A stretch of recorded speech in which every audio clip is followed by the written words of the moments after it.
Ada satu prinsip di ranah ilmu pengembangan diri yang sangat terkenal, yaitu hukum energi. Itu katanya di mana atensi mengarah, di situ frekuensi terbentuk. Ketika frekuensi terbentuk, maka terjadilah vibrasi.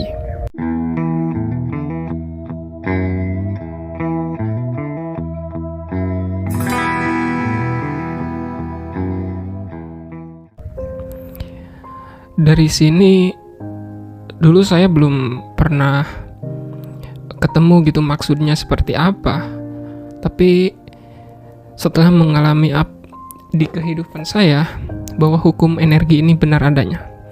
Jadi sebenarnya ini berkaitan dengan kekuatan manusia yang sebenarnya itu adalah di atensi atau fokus. Karena ketika seseorang gak memiliki kekuatan fokus yang intens, dia akan mudah terombang-ambing ke sana kemari, termasuk yang nanti hubungannya dengan impian. Seseorang yang memiliki impian tapi lemah di fokusnya, mudah terdistraksi. Ini sangat mustahil mencapai impian atau mencapai goal yang dia tetapkan. Yang pernah saya alami atau yang menimpa diri saya, yaitu ketika saya nggak bisa menjaga fokus saya dalam keseharian saya. Itu rasanya hari-hari saya menjadi nggak produktif. Semisal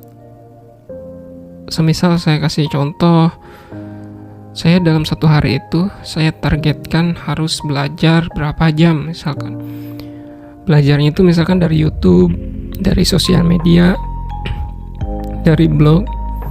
Tapi ketika saya nggak menetapkan target itu, bahwa saya misalkan harus belajar hari ini selama 10 jam, tapi nggak memplanning saya mau belajar apa aja. Jadi goal saya itu cuma belajar 10 jam saja. Akhirnya ketika buka YouTube, saya mulai belajar. Dalam proses belajar itu pasti ada namanya jeda gitu istilahnya, karena gak mungkin fokus kita ini bertahan lama.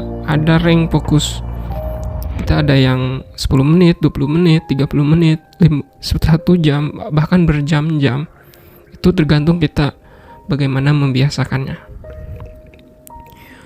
Nah, saya ketika masa break time ini, saya sering kelupaan gitu. Semisal buka channel-channel hiburan, tontonan konten yang tujuan awal itu hanya untuk merefresh otak saya. Akhirnya tujuannya hanya sebentar saja. Bablas berjam-jam saya nonton konten. Belajarnya mungkin cuma 30 menit, 1 jam. Akhirnya yang lamanya ini hiburannya gitu. Nah, ini ada hubungannya dengan masalah fokus tadi.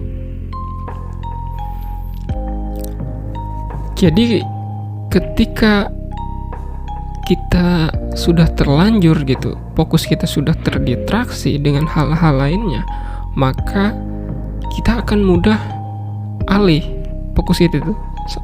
Dan ketika si otak ini kan apa yang membuat kita bahagia, apa yang membuat kita senang, happy, itu kan masalah hormon saja di otak kita. Nah, ketika saya belajar, itu mungkin hormon dopamin yang saya dapatkan itu sedikit dibanding ketika saya nonton konten yang lucu-lucu, yang menghibur gitu.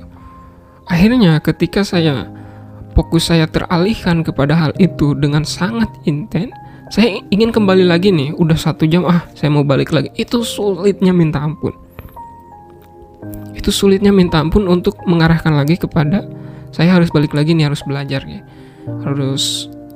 Harus balik kepada tujuan awal saya, yaitu tujuan saya buka YouTube, yaitu untuk belajar. Di sinilah hukum energi bekerja. Itu makanya hati-hati dengan fokus kita. Fokus kita ini seperti penjara aja, kita masuk ke ruangan dan kita nggak bisa keluar lagi. Makanya fokusnya orang-orang kaya ini kan hebat gitu, seperti Warren Buffett bisa baca buku sampai bisa baca gitu, baca banyak banget kayak majalah, kayak koran, kayak buku itu perharinya itu 20 jam. Itu kan gila banget, karena memang dia mengarahkan fokusnya hanya ke sana. Saya pernah nyoba mau baca di atas 10 jam itu rasanya berat sekali gitu. Karena yang pertama itu belum terbiasa, yang kedua rank fokus saya hancur gara-gara sosial media. Kita kan di sosial media scrollingnya cepat banget tuh, per berapa detik gitu, scroll. Kita menikmati ribuan konten, apapun yang kita inginkan itu bebas di sosial media, sehingga hormon dopamin di otak ini terpacu dengan mudah. Akhirnya rank fokus kita atau jarak fokus kita ini jadi cepat. Apalagi dulu saya fokus itu ketika suka nonton TV, fokus saya itu di antara 4 menit 5 menit, karena memang kebiasaan nonton TV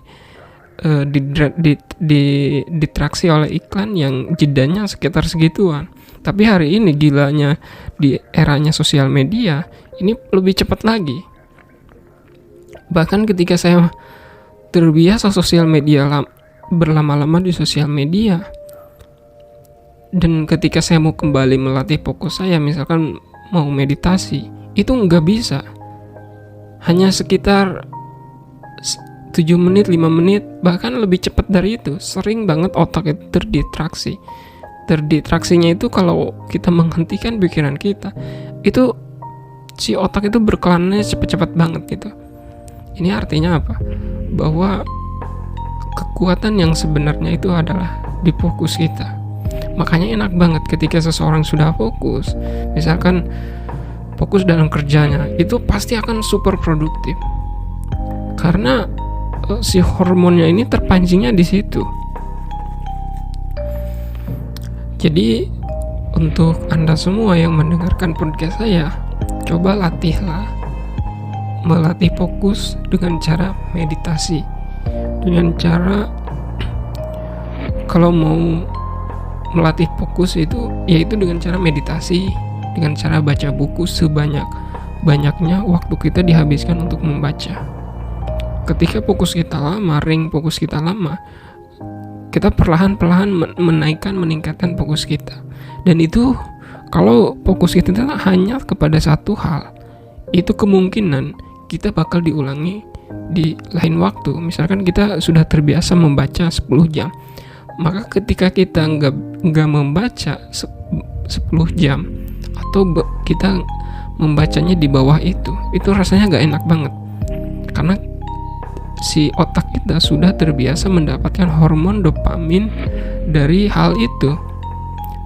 Tapi dengan syarat kita mengabaikan di luar itu. Misalkan kita jangan sampai terdistraksi dengan hal-hal hiburan lah, hal-hal yang enggak produktif menurut kita.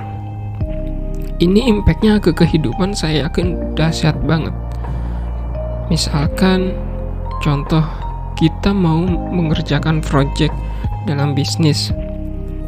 Kalau fokus kita dahsyat, fokus kita kuat, itu kita bakal jadi orang yang komitmen kepada apa yang sudah kita mulai. Sebaliknya, ketika kita gak memiliki fokus yang baik, kita menghadapi tantangan sedikit, kegagalan sedikit, langsung menyerah, langsung mengabaikan fokus itu, mengabaikan tujuan atau impian yang sudah kita tentukan di awal.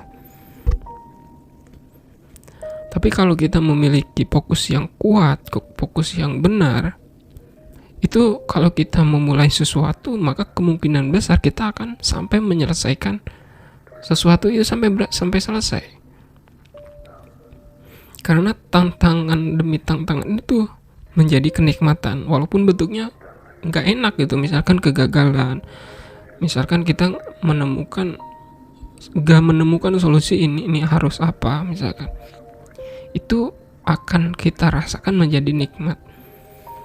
Karena memang ya itulah kenikmatan kita satu-satunya. Demikian podcastnya, sampai jumpa di podcast selanjutnya, Mbak.